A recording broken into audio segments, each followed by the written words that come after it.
Segundo livro do Reis, capítulo de número 4.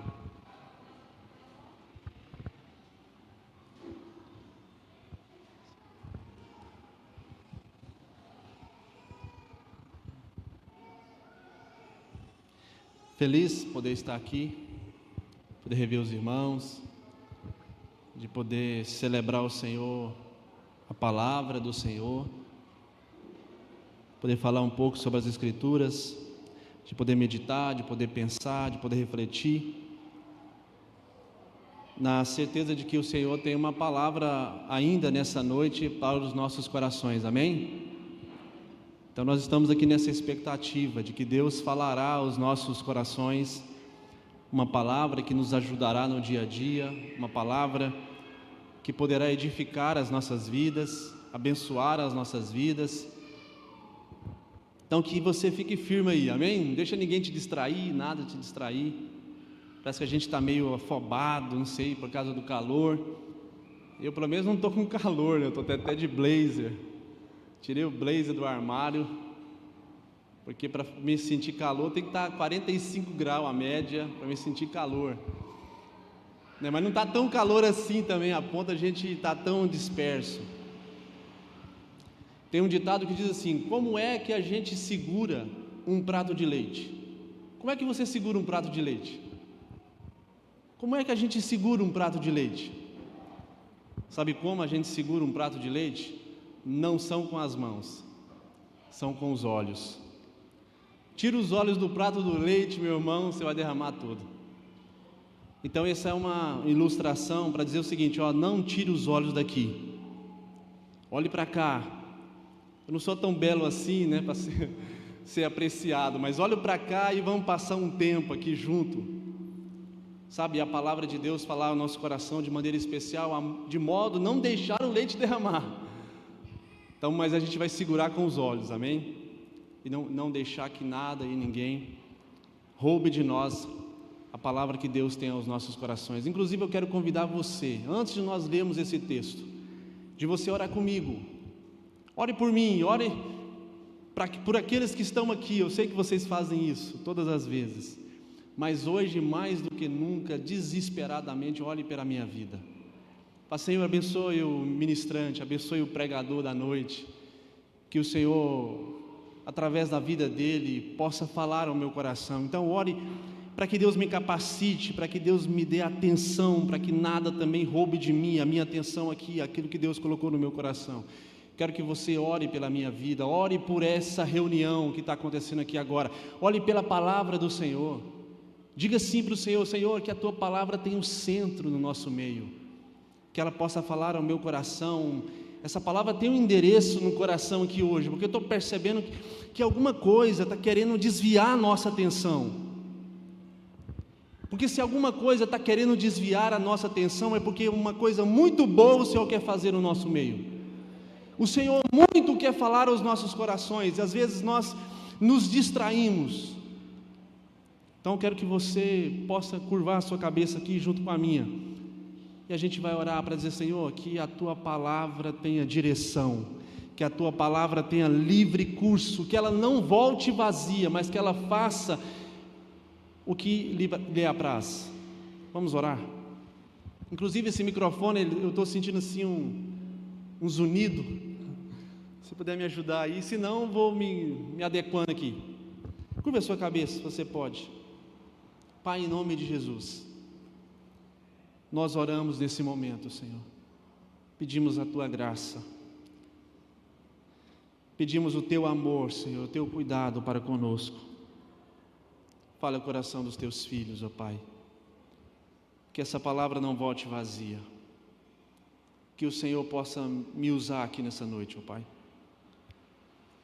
Que o Senhor possa falar aos nossos corações, ó Pai, como o Senhor sempre tem falado. O Senhor nunca nos deixou ir embora sem ouvir a Tua palavra, sem que a Tua palavra alcançasse as nossas vidas.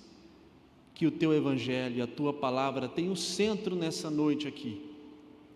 Que o Senhor possa alugar os nossos ouvidos, para que eles estejam atentos àquilo que o Senhor deseja falar no nosso meio.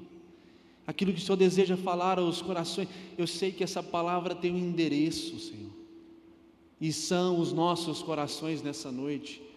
Então que o Senhor tenha liberdade, que o Espírito Santo tenha liberdade nessa noite, ó Pai, que o Senhor tenha misericórdia de nós, não nos deixe, ó Pai, que o Senhor esteja conosco, e que a Tua palavra fale ao coração de cada um de nós, em nome de Jesus, amém?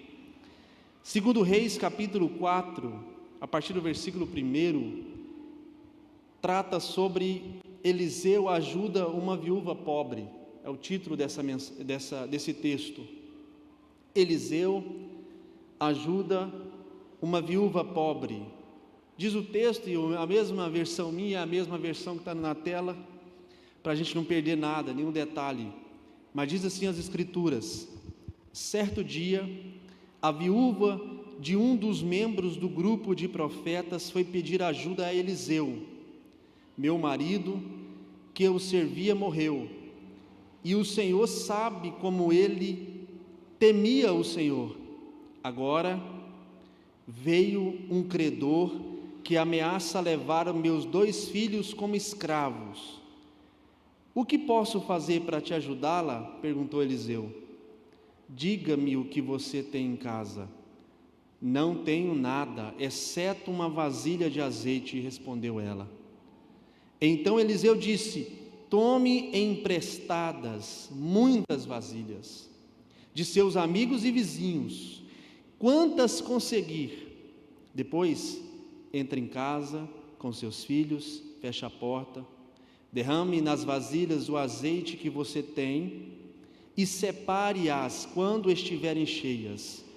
A viúva seguiu as instruções de Eliseu. Seus filhos traziam as vasilhas e ela as enchia. Logo tudo estavam cheias até a borda. Tragam mais vasilhas, disse ela a um dos filhos. Acabaram as vasilhas, respondeu ele, e o azeite parou de correr. Quando ela contou ao homem de Deus o que havia acontecido, ele lhe disse: agora venda o azeite e pague suas dívidas. Você e seus filhos poderão viver do que sobrar. Amém? Esse é um texto bem conhecido, né? Nós conhecemos, as crianças conhecem, nós conhecemos. Dificilmente alguém aqui no nosso meio que nunca, né, ouviu falar desse texto, que nunca se deparou com esse texto. Mas esse é um texto que ele está dentro de um contexto onde o rei, já que nós estamos lendo 2 Reis, né, são 1 Reis, 2 Reis, e 1 Crônicas e 2 Crônicas, Juízes também, ou melhor, Samuel, 2 Samuel, vai tratar sobre esses reis de Israel, né, começando ali com Saul, depois com Davi, depois vieram os demais outros reis, Salomão, que foi um rei bem conhecido, não só pelos cristãos, mas também por todas as pessoas. Dificilmente alguém que nunca ouviu falar de Salomão, um rei de Israel. E especialmente esses 3 reis, Saul, Davi e Salomão, foram reis quando o reino de Israel estava unido, era um reino só. Mas a partir do filho de Salomão, Jeroboão, o reino vai ser dividido em 2 partes. A gente sabe bem dessa história. Para o lado do sul, a gente vai ter o reino de Judá, que tem como capital Jerusalém. Para o outro lado é o reino do norte. Algumas tribos vão para lá e vão montar o reino do norte, que é o reino conhecido como Reino de Israel, que tem como capital Samaria. Então, o reino de Israel, que era tudo Israel, na época de Davi, na época de Salomão, vai ser dividido a partir do filho de Salomão. 2 reinos, um para cá, um para lá, o sul e o norte, né? O reino de Israel e o reino de Judá, como assim vai ficar sendo conhecido. E essa história, ela vai acontecer no reino de Israel, que tem como rei aqui presente Jorão.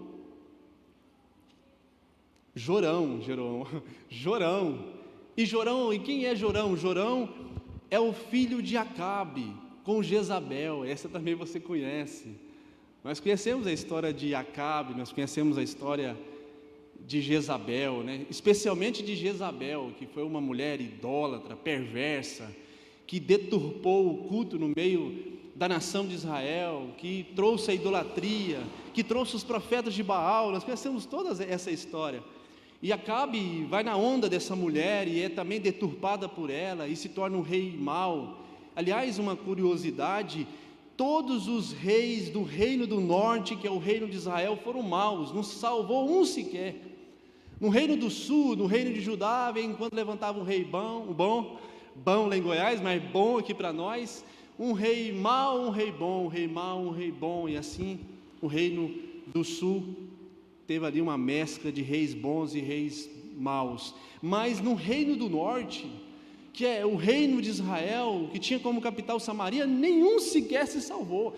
Todos eles deturparam o culto, todos eles esqueceram da lei, todos eles se envolveram com a idolatria, e não foi diferente com Acabe, o pai de Jorão, que é o rei atual, da onde está acontecendo essa história. Essa história tem como pano de fundo esse reino, o reino de Israel. Rei Jorão é o rei desse reino, e tem como profeta Eliseu. Puxa, até a buzina lá fora está atrapalhando a gente aqui. Mas tem Eliseu. E quem é Eliseu? Eliseu era o discípulo de Elias. Elias você conhece muito bem, aquele que foi arrebatado num carro de fogo. E assim foi, Elias recrutou Eliseu, dizendo para ele: Eliseu, fica comigo, porque eu vou para o Pai, eu vou ser arrebatado, e você fica comigo. Se você ficar comigo, você vai me suceder, você vai ser aquele que vai dar a cabo a minha obra aqui, mas eu vou embora. E a gente sabe da história, que Elias vai ser arrebatado num carro de fogo, e aí Eliseu assume o lugar de Elias, e ele vai ser esse profeta que vai profetizar para esse reino, porque esse reino precisa muito de um profeta como Elias, precisa muito de um profeta como Eliseu.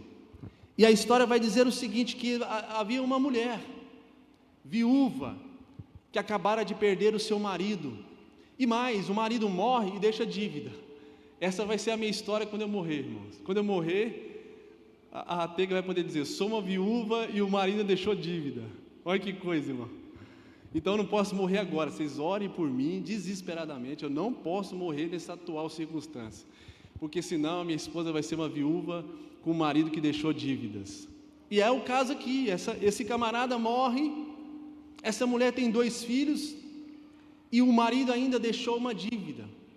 E essa mulher vai procurar o profeta Eliseu, dizer: Eliseu, o meu marido morreu, e você sabe como ele temia ao Senhor, e ele deixou dívidas, e as dívidas não morreu com ele.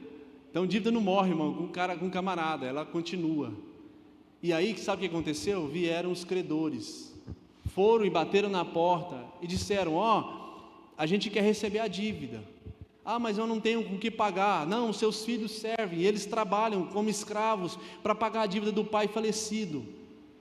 E ela fica desesperada, e ela vai até o profeta Eliseu e diz: Eliseu, me socorre, porque o meu marido morreu, deixou dívidas, agora eu estou também na circunstância de perder também os meus filhos.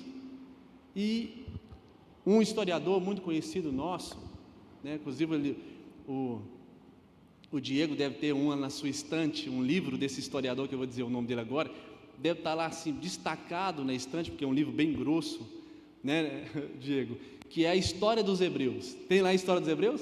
Tem lá, pastor, a História dos Hebreus? Quem não tem, né? A História dos Hebreus tem no meu Kindle, porque ela está meio carinha, então é melhor no digital, mas está lá a minha História dos Hebreus, e é um livro, para quem tem condição e pode comprar, é um livro grosso, de capa dura, coisa mais bonita. Você fica mais impressionado com a capa, né, que com o conteúdo. Você perde até o conteúdo namorando a capa. E o historiador desse livro, a História dos Hebreus, é o Flávio Joséfo. Flávio Joséfo, que foi contemporâneo dos apóstolos, né? Ali foi um dos primeiros historiadores que não era cristão, mas era judeu, e escreveu sobre o Antigo Testamento em especial. E ele relata que esse marido dessa mulher era Obadias.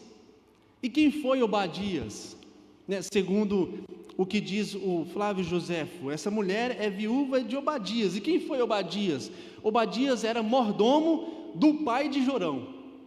Percebe por que eu falei para você que o atual rei de Israel, que está nesse momento aqui, é Jorão? Por quê? Porque Jorão é filho de quem? De Acabe.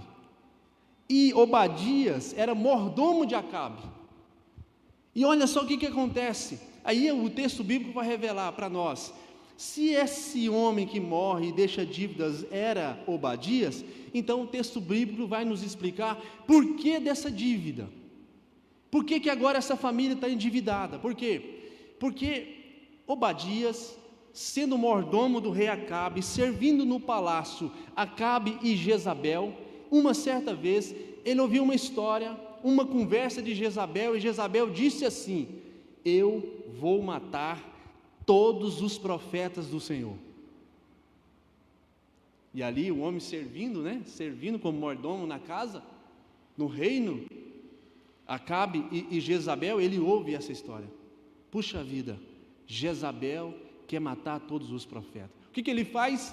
Ele reúne 100 dos profetas que existiam naquela época e que estava sendo ameaçado de morte, e ele coloca 50 numa caverna e 50 em outra caverna, e sustenta 100 profetas com pão e água durante um período de tempo. Aí, eis aí a dívida. Obadias pegou o dinheiro emprestado para poder salvar 100 profetas. Percebe isso? E isso é muito bonito a gente olhar em todo esse contexto. E por isso que ela chega com toda a autoridade no profeta.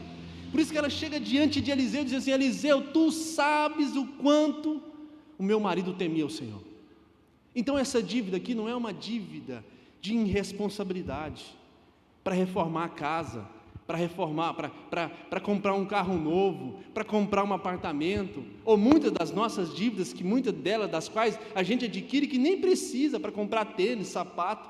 A gente só tem 2 pés e a gente compra 40 sapatos, não dá para usar nem no ano inteiro, e às vezes a dívida está lá, o cartão da Casa Bahia, da Marabras, está lá os boletos, que some de vista, e muitas vezes essas são as nossas dívidas.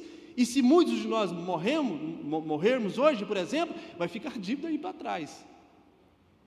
Mas essa aqui não, essa não é uma dívida fruto de irresponsabilidade, é uma dívida de quem entendeu o tempo, é uma dívida de quem entendeu a necessidade de não permitir que o testemunho de Deus se calasse nesse tempo. Obadias não precisava entrar nessa enroscada. Obadias não precisava proteger profeta. Obadias, inclusive, era um camarada que estava vivendo uma situação melhor que muitas pessoas aqui nesse tempo, porque ele era o mordomo do rei Acabe, tinha uma vida equilibrada, podia ter cuidado dos seus filhos, da sua família, mas o dia que ele ouve da parte de Jezabel: vou matar todos os profetas de Israel, ele se põe no lugar do Senhor e diz assim: eu não vou permitir que o testemunho de Deus se cale no meio dessa nação. Vou pegar dinheiro emprestado, ele não sabia que ia morrer, vou pegar dinheiro emprestado para poder sustentar esses profetas, para que o testemunho de Deus não morra nesse meio. E essa é a dívida que ele deixa. E isso é muito interessante olharmos nesse contexto, porque, percebe, nesse reino tem Acabe, nesse reino tem Jezabel, que reuniu os seus deuses, e assim que ela se une com Acabe, ela deturpa o culto do Senhor no meio dessa nação. No lugar dos profetas, dos sacerdotes do Senhor, que tomava conta do culto naquela nação, ela trocou pelos profetas de Baal. E por isso que é interessante a gente olhar que no meio de uma sociedade tão perversa quanto essa, a despeito dessa sociedade, tem Obadias. Sabe, a despeito dessa sociedade tem Eliseu, a despeito dessa...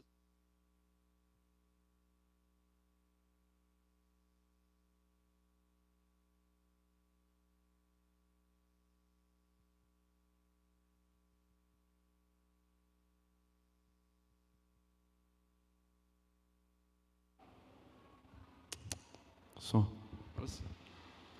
Então, a despeito dessa nação perversa, a despeito do que está acontecendo em Israel, tem Acabe, tem Jezabel, mas também tem Obadias. Tem Acabe, tem Jezabel mas tem Eliseu. Tem Acabe, tem Jezabel, mas tem Elias. Então tem Obadias para proteger, para guardar, para sustentar, para fazer dívida. Isso é o Evangelho. A gente aprende o Evangelho com Obadias.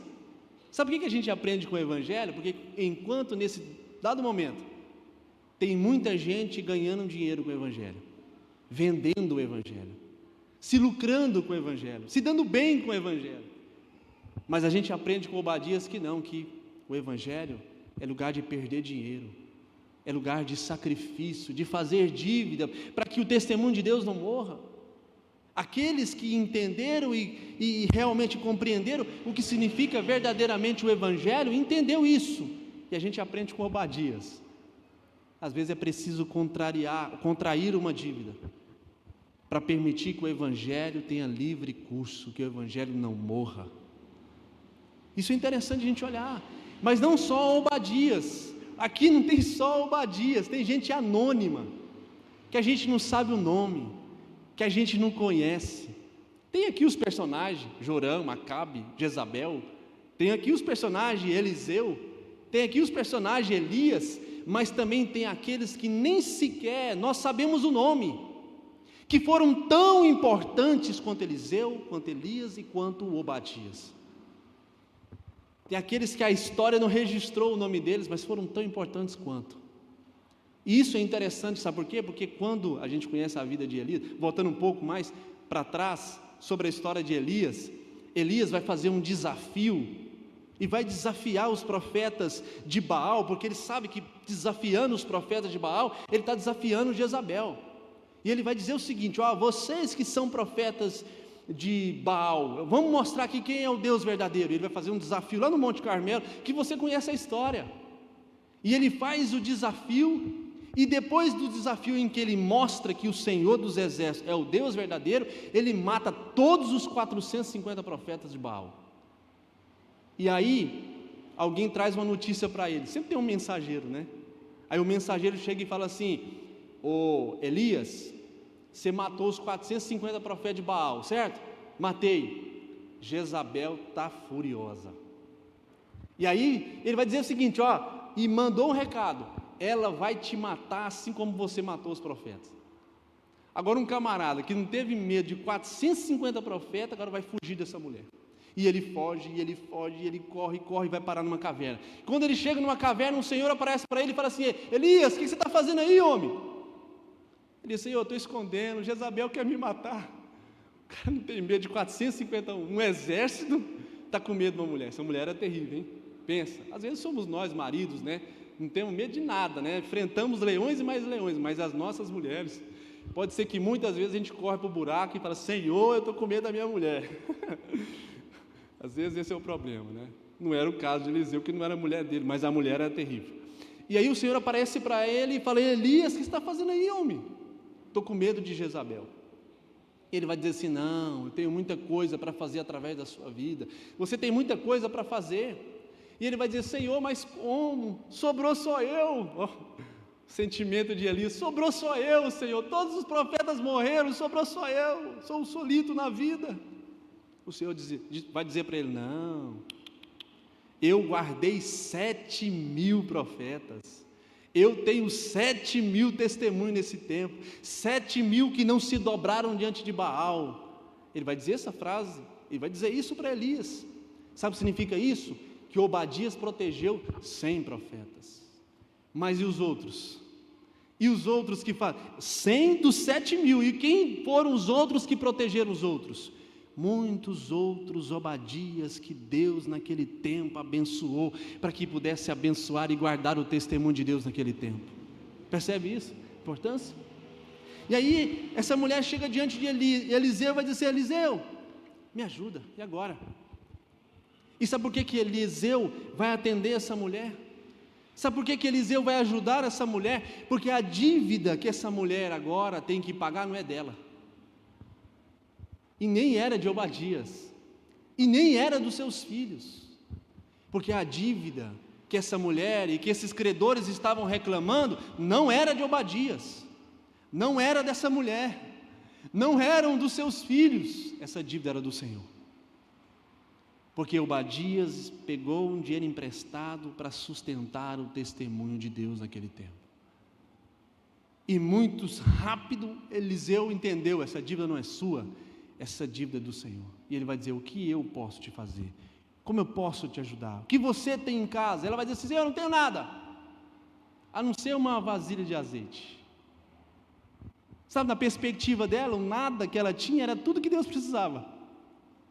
O nada que essa mulher tinha em casa era tudo que ela precisava. Ou melhor, tudo que Deus precisava para abençoá-la. O que você tem em casa, mulher? Não tenho nada. Sabe, e é interessante porque o Deus da qual nós servimos, ouça isso, o Deus da qual nós servimos é um Deus que é especialista em trabalhar a partir do nada.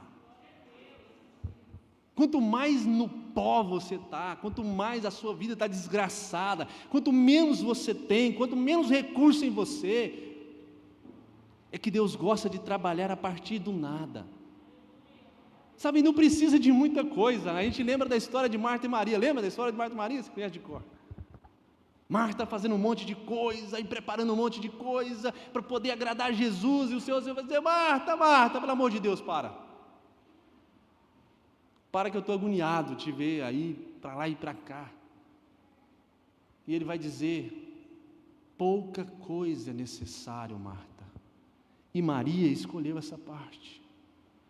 Sabe o que significa isso? Marta estava para lá e para cá, tentando fazer um monte de coisa, para dar para o Senhor um propósito, um objetivo, para Deus fazer alguma coisa na vida dela. Maria não estava fazendo absolutamente nada, mas ela chamou a atenção de Jesus. Sabe o que é interessante a gente olhar para isso? É que pouca coisa é necessário, não precisa de muita coisa. Sabe, às vezes a sua fé está desse tamanhozinho assim, ó. Não tem problema, Deus é especialista para agir a partir do nada. Talvez a sua esperança está,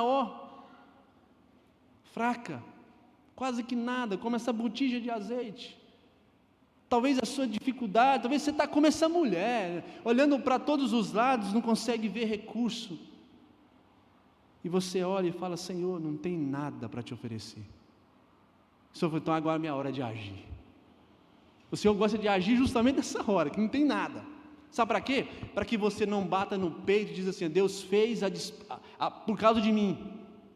Deus fez porque eu sou bom, Deus fez porque eu sou talentoso, Deus fez porque eu falo bem, Deus faz porque eu tenho algum recurso, porque eu tenho dinheiro, porque eu faço isso, porque eu faço acontecer, e é por isso que Deus fez na minha vida. Não, lamentabilismo, engano.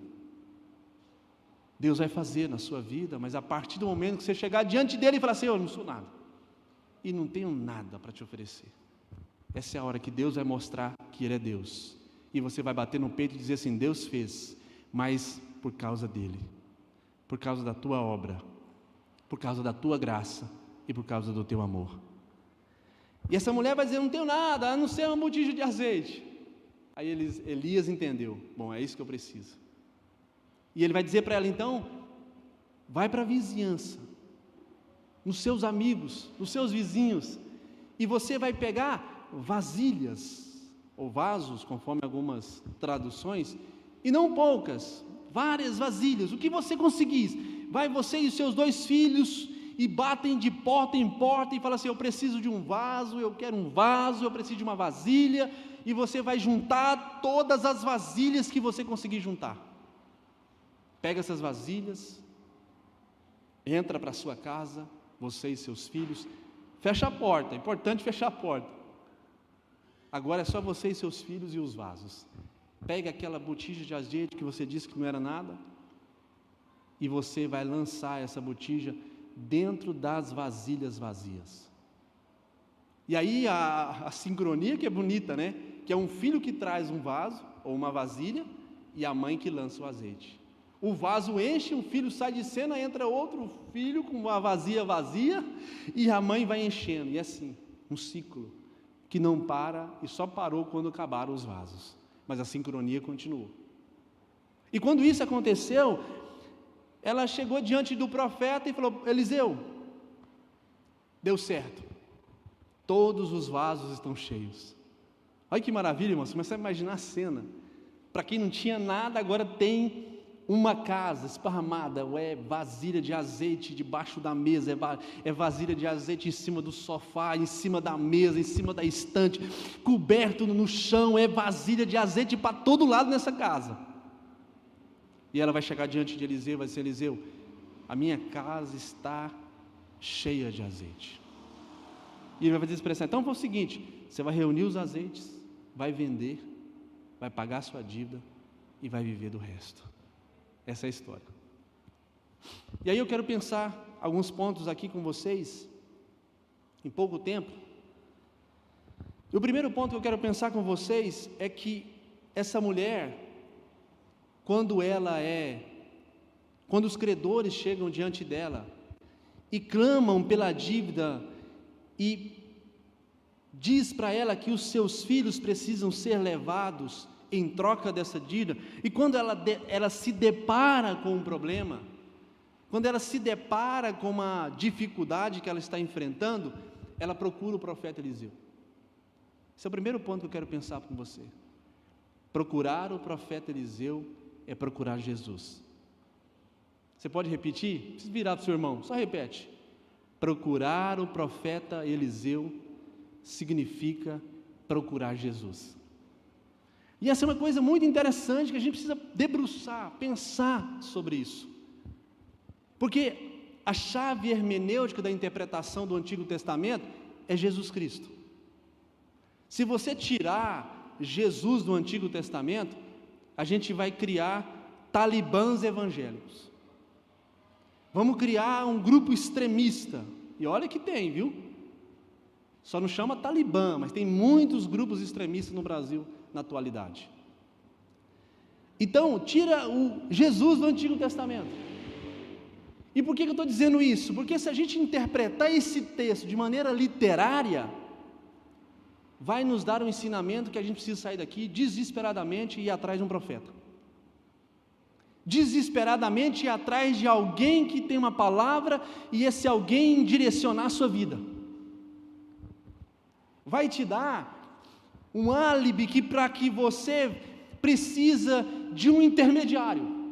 Aí não adianta falar mal da igreja católica, porque tem Maria, etc. E aí a gente vai sair daqui e vai procurar os profetas. E você sabe onde eles moram. Você sabe onde eles estão. Só que quando a gente olha para esse texto, e aí eu pego os óculos de Jesus, os óculos do Evangelho que me ajudam a interpretar o Antigo Testamento, eu percebo que Eliseu é um tipo de Cristo. Então procurar Eliseu é procurar Jesus. E o que significa isso? Que esse texto não está dizendo para você que você precisa de uma cobertura espiritual, que você precisa de um intermediário, que você precisa, para alcançar os benefícios de Deus, uma intervenção humana ou uma imposição de mãos para que você seja curado, para que você seja abençoado, para que o azeite de Deus entre na sua vida. Você precisa de um intermediário, um profeta. Não, você precisa do profeta dos profetas, Jesus Cristo de Nazaré. Olhe para o Antigo Testamento e veja Jesus dos patriarcas. Olhe para o Antigo Testamento e veja Jesus nos profetas. Olhe para o Antigo Testamento e veja Jesus no tabernáculo. Olhe para o Antigo Testamento e veja Jesus no templo. Tire Jesus do Antigo Testamento, nós vamos criar grupos extremistas, que estão capazes de levantar com armas nas mãos para degolar pessoas. Então, não se esqueça dos óculos de Jesus Cristo. Jesus é a chave hermenêutica de toda a interpretação da Bíblia, e especialmente o Antigo Testamento. Quantas e quantas mensagens, por exemplo, você não ouviu sobre José? E agora eu vou te mostrar uma interpretação de José sem Jesus. Você é o José de Deus. A despeito da perseguição dos seus irmãos, a despeito de ninguém te entender, a despeito de você ser injustiçado muitas vezes, a despeito de tanto sofrimento, Deus haverá de te levantar e te colocará no trono, e todos os seus irmãos que não te ajudaram vão se arrepender. Quantas mensagens você não ouviu sobre isso? Quantas pregações a esse respeito você não ouviu? Você é um José de Deus, se levante, porque Deus está preparando um trono para que você se assente nele, para que as pessoas se curvem diante de você, para que você não seja cauda e sim cabeça, para que você não vai ser funcionário, mas vai ser patrão. Já viu isso aí? Irmãos, estudar sobre José sem Jesus, é isso que eu falei para vocês. Agora coloque os óculos do Evangelho, coloque os olhos de Cristo, e olhe para José e veja Jesus na vida de José. José, o grande José, Jesus Cristo de Nazaré, foi rejeitado pelos seus irmãos, foi condenado inocentemente, sabe? Não era culpado de nenhum dos seus julgamentos e foi para a cruz inocentemente. E os seus irmãos não lhe entendiam. Mas Jesus Cristo, depois de ter reunido com 500 irmãos, ele é assunto ao céu, e ele está hoje assentado no trono à destra de Deus. E você sabe por que José chegou lá, no reino do Egito, se tornou governador do Egito, sabe para quê? Para que através da vida dele, ele trouxesse livramento para o povo de Israel. Sabe por que Jesus está no trono? Para que ele pudesse trazer livramento para todos nós através da salvação. Percebe isso? Agora eu vou contextualizar. Onde nós estamos na história de José? Sabe quem é você? Você não é o José de Deus. Você ou nós somos os seus irmãos. Percebe isso? Muitas vezes negamos Jesus, muitas vezes não o entendemos, muitas vezes o condenamos. Sabe, mas a despeito de tudo isso, mesmo de sermos os irmãos de José, José perdoou os seus irmãos, assim como Jesus nos perdoou. Alimentou os seus irmãos, assim como Jesus nos alimenta. Percebe isso? E assim como José, sabe, sentou no trono para poder trazer livramento para aquelas pessoas, assim foi Jesus. Nós somos os irmãos de José. Nós somos os irmãos nós somos irmãos do nosso irmão mais velho, Jesus Cristo. E talvez você pode até estar perguntando e dizendo assim: não, peraí, tem alguma coisa errada aí. José não era o primogênito, e Jesus era o primogênito.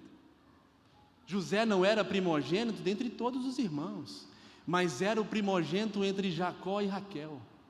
Então, nessa perspectiva, nós somos Benjamim. E sabe o que José fez com Benjamim?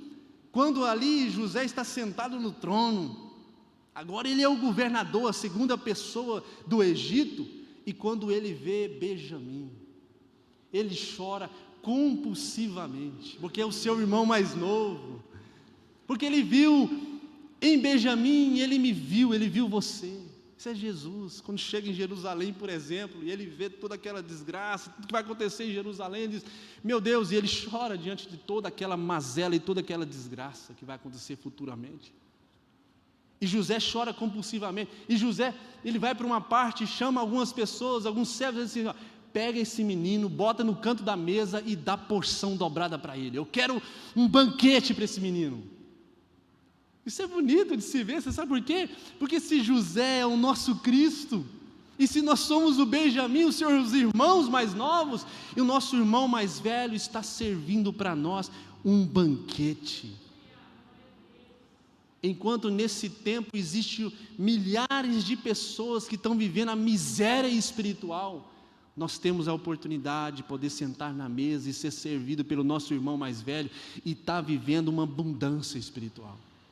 A vida cristã, ao contrário de que muitos de nós pensamos, não é uma vida raquítica, é uma vida ascensional. Se nós tivéssemos olhos espirituais para poder enxergar o banquete que está diante de nós, nós ficaríamos pasmos. Eis uma mesa farta diante de nós. E assim como estava Benjamim diante da mesa, já não conseguia mais comer, que o cara vai assim: ó, bota 2 coxas, bota 2 frangos, bota 2... entendeu? Só coisa boa, irmão. Assim é o Senhor com as nossas vidas.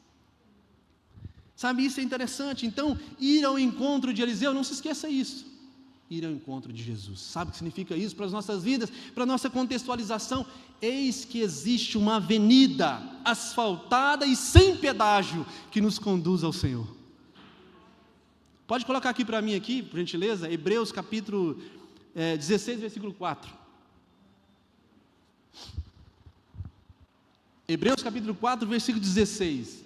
Assim aproximemo-nos com toda confiança do trono da graça, onde receberemos misericórdia e encontraremos graça para nos ajudar quando for preciso. Percebe isso, meu irmão?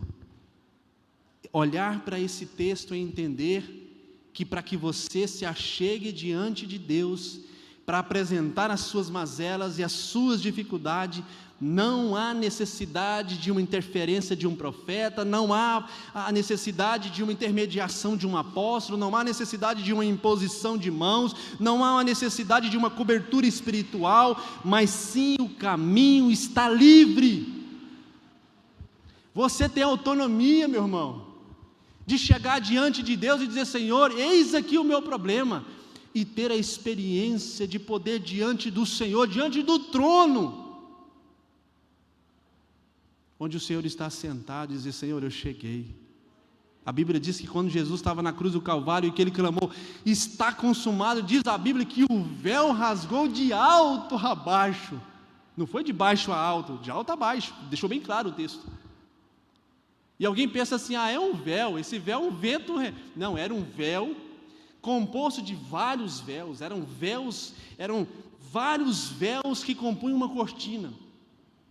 E essa cortina que separava o lugar santo do lugar santíssimo parecia uma parede, que era mais fácil transpor uma parede do que essa cortina.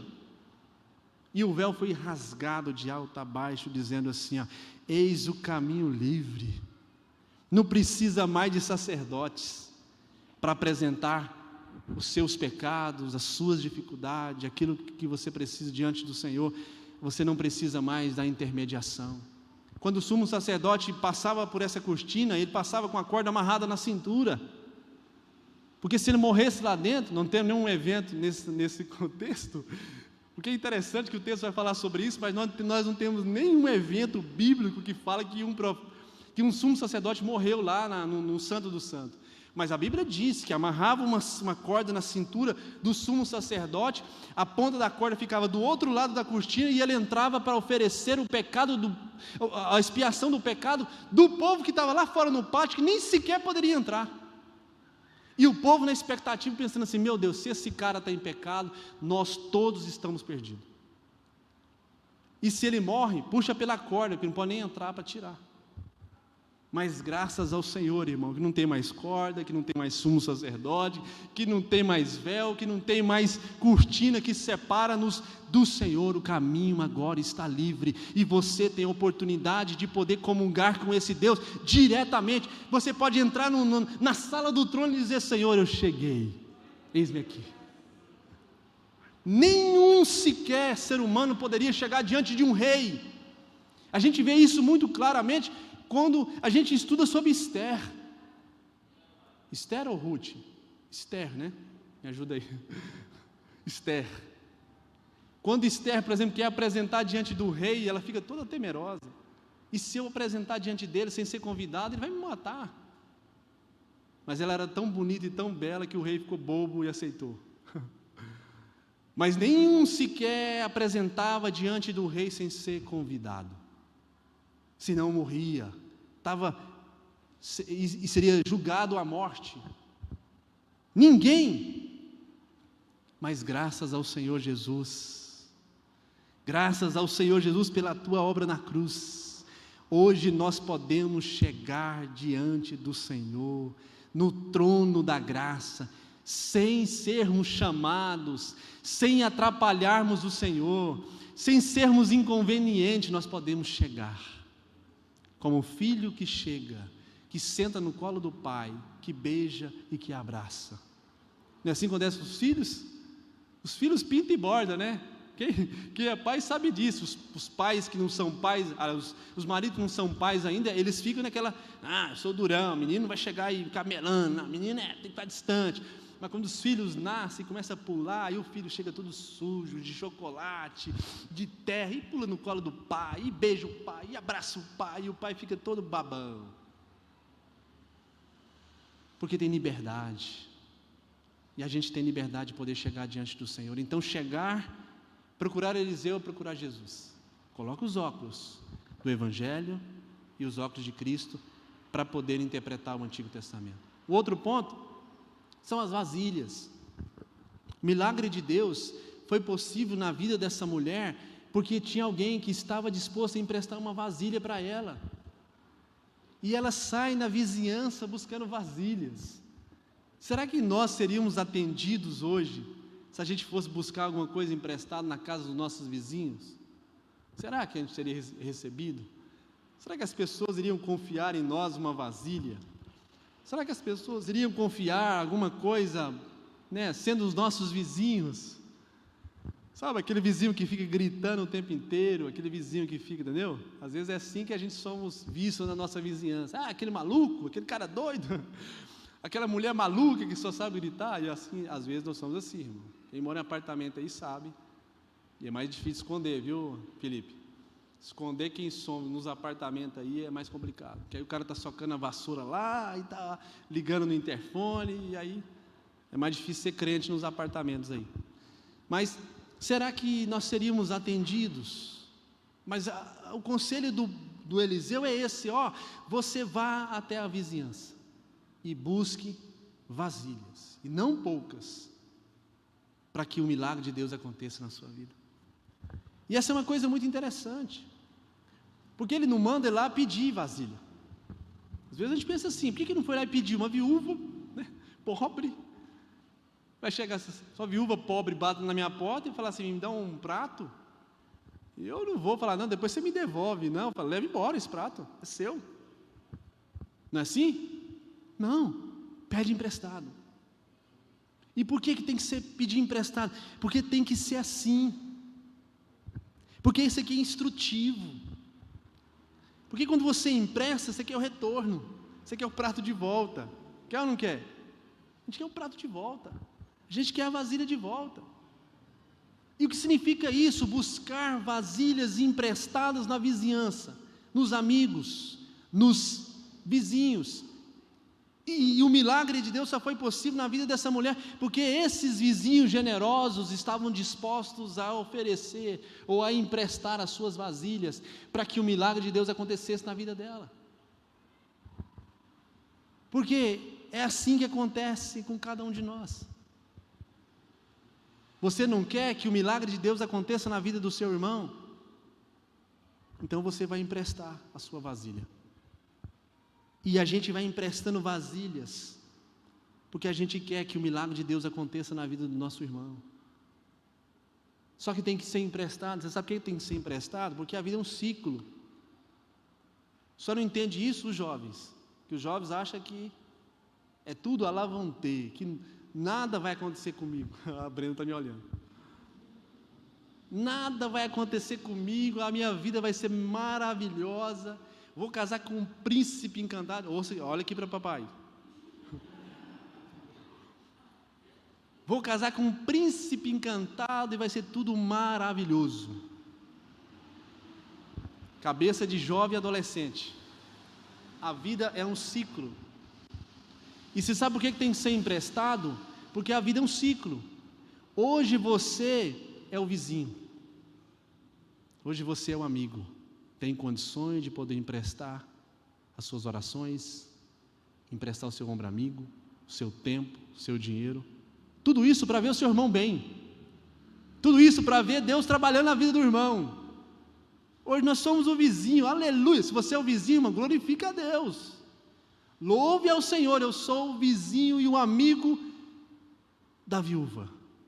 Eu quero que Deus trabalhe a vida da viúva, e eu me ponho à disposição para que Deus me use através das minhas orações, do meu tempo, do meu dinheiro, do meu talento, da minha vida, para que Deus trabalhe a viúva, para que a viúva não pereça. Só que a vida é um ciclo. Vai chegar o tempo em que eu serei a viúva.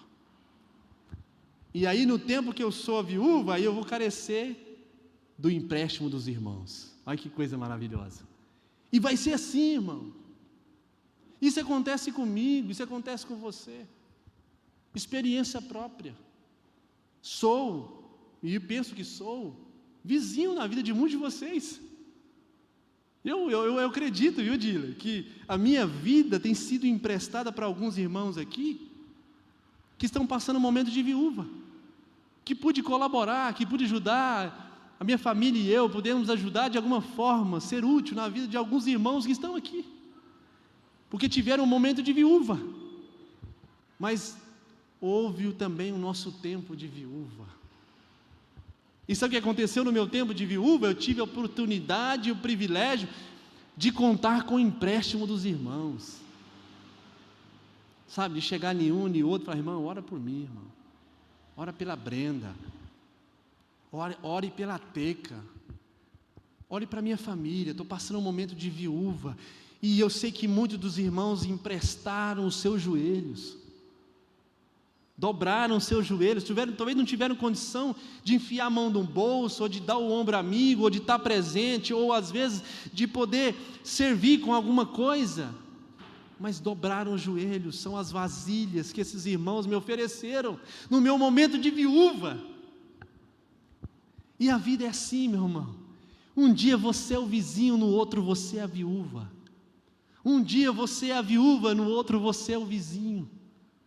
E a vida vai tocando o barco, e a gente vai se ajudando. E no dia que você foi viúva, você foi assistido por esses irmãos queridos nossos aqui, e você que está entrando aqui pela primeira vez, que não conhece essa comunidade, fique tranquilo. Talvez você entrou aqui como uma viúva, mas pode ficar tranquilo, porque agora, olhe para o lado, você tem muitos vizinhos, muitos amigos que têm algo para poder oferecer para a sua vida. Sabe para quê? Para que você não pereça nesse tempo de viúva, e para que Deus abençoe a sua vida, e o azeite de Deus esteja na sua casa, esteja na sua família, esteja na sua vida. Sou testemunha, própria de tudo isso. Olha para mim, sou testemunha disso. Muitos irmãos poderiam levantar, pegar esse microfone e dizer a mesma coisa. Sou testemunha disso, que no meu tempo de viúva teve irmãos que se emprestaram ou emprestaram as suas vidas para me ajudar. Só que saiba de uma coisa, talvez você está aqui se gabando, eu sou o vizinho que tem vasilhas para emprestar. O bom seria se todos nós fôssemos vizinhos, fôssemos os amigos dessa viúva, mas não é verdade. Tem muita gente aqui, nesse ambiente, nesse exato momento, que está passando um momento de viúva que você não tem noção do que está acontecendo. Você não tem noção do que está acontecendo. Então, se coloque no lugar de vizinho. Chegue nessas pessoas que estão vivendo um momento de viúva e diz para elas: a partir de hoje eu vou emprestar os meus joelhos. Eu não tenho dinheiro não. E estou falando não tem minha não tem dinheiro. Se precisar de dinheiro, irmão, você arruma aí 2, que eu estou precisando de 1. Está precisando de R$1.000, arruma 2 e me empresta 1 também. Só não deixa eu morrer, que aí a dívida fica para a Teca. Mas se você já identificou a viúva, chega nela. Chega nessa pessoa e fala assim: eu vou emprestar os meus joelhos.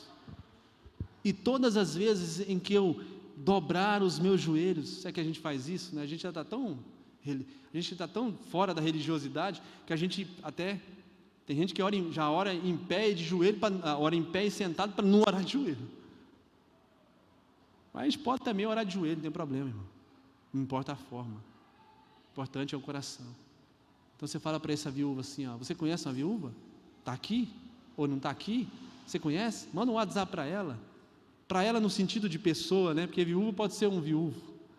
Eu digo viúva, estou dizendo generalizado, o viúvo. Você conhece o viúvo? Manda mensagem para ele, liga para ele. Fala para ele assim: a partir de hoje eu vou emprestar os meus joelhos e nas minhas orações você vai estar presente. Sabe por quê? Porque um dia você, quando estiver num momento de viúva, alguém vai te ligar, alguém vai te procurar e vai dizer assim: eu estou orando pela sua vida, você não está sozinho. Olha que coisa bonita. E o outro ponto, encerro aqui, estou encerrando de verdade, é a questão da sincronia familiar. Essa família está sincronizada. O Eliseu vai dizer: ó, vai para sua casa, fecha a porta, né, conversa com seus filhos, exponha na mesa o que está acontecendo, e aí a gente vê a sincronia dos filhos e a mãe trabalhando unidos com o propósito de ver a resposta de Deus naquela família. Essa família de dar inveja, irmão. Quem não quer ter filhos como essa mulher? Às vezes eu chego numa briga, né, para Israel lavar o prato que come. Né, esses camaradas estão carregando um vaso de azeite nas costas. Sabe, e os caras, é ligeiro, pensa rápido, né? Que coisa, né? Um está enchendo um vaso, o outro já está aguardando a próxima oportunidade para botar o vaso vazio, e o outro já está guardando o vaso, pegando o vaso vazio, já está na fila esperando o outro encher. Pai, é uma sincronia assim incrível. E aí eu vejo Deus trabalhando na sincronia. Filhos, famílias inteiras que estão remando para a mesma direção. Sabe, uma família que o pai rema para um lado, a mãe rema para o outro, o filho rema para o outro lado, aí fica assim, ó, girando assim, ó, fazendo um redemoinho, né? Mas filhos que remam para o mesmo lado, pai, mãe, filho e todo mundo remando para a mesma direção, olha que benção.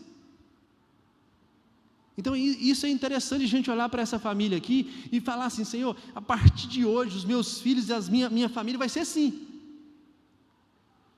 E aproveita quando eles estão pequenos, que a gente pode pegar e puxar a orelha. Depois que cresce, irmão, não adianta puxar a orelha mais. Então quando estiver pequeno do tamanho da Brenda para baixo, o Israel já teve o tempo de puxar a orelha dele. Se não aprendeu, não aprende mais. Mas de trazer para a mesa e falar assim, ó. Eu lembro que quando começou a pandemia, a gente chamou as meninas, chamou todo mundo e falou assim, ó, sentamos na mesa e falou assim, ó, está acontecendo uma tragédia no mundo. Até que o mundo parou. A gente não sabe o que vai acontecer daqui para frente. Vamos cooperar. Vamos comer menos. Quando começou a pandemia, era um tal de estoca papel higiênico e tal. Eu falei, meu Deus, eu vou ter que fazer uma fábrica de papel higiênico no fundo. Porque é muita gente. E eu falei para ela assim, come pouco. É o tempo de nós emagrecermos, todo mundo nessa família. Não foi isso que eu falei, irmãos. Eu sentei os meninos falaram assim, gente, vamos cooperar. O momento é difícil. Né? Chega junto, vamos unir as forças. Vai ser difícil, porque a gente não vai poder sair, vocês não vão sair nem no portão. Para sair tem que ir de máscara. Então vai ser difícil o convívio aqui. Então a gente vai ter que deixar uns respirar, entendeu? E vamos falar menos, e vamos, entendeu? Quando começou agora a luz, né, os irmãos sabem o preço da luz que está, irmãos, misericórdia. R$300 que veio para mim pagar esse mês passado. Eu sentei com as meninas de novo. Sentei todo mundo, Israel na mesa, e falei, gente, olha o preço da luz. 300 pau. Vamos cooperar. E elas, não, pai, nós vamos tomar um banho mais 10 minutos, tá bom? Eu falei, 10 minutos tá ótimo. Porque as meninas estavam tomando banho, compondo música debaixo do chuveiro, escrevendo poema, ensaiando coreografia. Eu falei, mano, aí não dou conta de pagar ruim desse jeito. Cada um, 3 banheiros, e cada um em cada banheiro, compondo uma música, um poema e ensaiando uma coreografia, aí vai vir R$500 de energia. Eu falei, vamos cooperar, deixa para compor a música fora do banheiro, ou com o chuveiro desligado. Então, chamei para junto. Só que não tem que chamar só para cooperar, não, tem que chamar para também usufruir. Eu lembro que quando eu fui promovido na minha empresa, e que bênção que veio essa promoção, porque as meninas chegaram, num dia eu fui promovido no outro. Ah, irmão, se eu não tivesse tido essa promoção, só Deus sabe que eu precisava dela. Eu chamei os meninos e falei, vamos comemorar, vamos para a churrascaria, antes da pandemia, claro. Vamos para a churrascaria, vamos festejar, papai foi promovido. Então chama os filhos, sabe, para escolher o modelo do carro, para escolher a tinta que vai pintar no apartamento novo. Chama os filhos para participar também, não só para cooperar, para ajudar, mas chama eles também, fala assim, ó, vocês fazem parte da bênção também. Que cor nós vamos pintar essa parede aqui? É claro que se for escolher lá em casa, vai virar um arco-íris, né? Porque cada um quer uma cor diferente. Mas aí a gente vai chegar num consenso. Então chama os filhos chamam os pais para os projetos. Os filhos, igual o Israel que está agora, começando agora, fala: pai, eu estou precisando disso aí, eu vou junto para escolher, para te ajudar, para te encaminhar. Chama os pais para poder participar do projeto, para remar junto, para ficar mais fácil. E chama os filhos também para cooperar e para juntar, para festejar, para se alegrar nos momentos também bonitos da vida, para remar na mesma direção. Talvez o filho está aqui com 2 aninhos, você pensa assim: ele não precisa saber de nada, precisa sim, chama ele. Fala: papai vai comprar um carro novo, o que você acha de um carro legal? Aí fala: pai, esse carro assim é bom, então vamos comprar esse carro aí. Deus chama ele para participar da mesa, para entender o que está acontecendo. Assim como essa família foi de maneira maravilhosamente abençoada, porque havia uma sincronia, todos remando na mesma direção. Então fica aí um ensinamento para as nossas vidas. E no final, o profeta Eliseu vai dizer para essa mulher, e encerra aqui: vende parte do azeite, paga a dívida e vive do resto. Sabe o que significa? Nunca mais faltou azeite nessa casa. E o meu desejo nessa noite é que o azeite de Deus também não falte na sua casa. Que na sua casa tenha azeite, que na sua vida tenha azeite, que nos seus projetos tenha o azeite do Senhor, que na vida dos seus filhos tenha azeite, que nunca falte o azeite de Deus na sua vida, que nunca falte o azeite nessa igreja, que nunca falte o azeite do Senhor nas nossas vidas, nas nossas famílias e na vida dos nossos filhos. Que o Senhor vos abençoe em nome de Jesus. Curva a sua cabeça se você pode. Pai, em nome de Jesus, obrigado, Senhor, por essa palavra.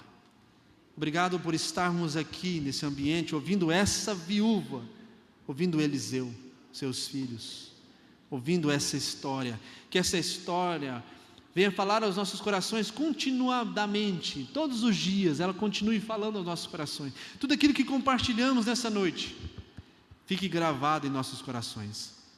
E que no dia, no momento certo, no momento oportuno, possamos fazer uso dessa palavra, para que o azeite do Senhor não falte nas nossas vidas. Esse é o meu desejo e a nossa oração, em nome de Jesus. Amém. Deus abençoe.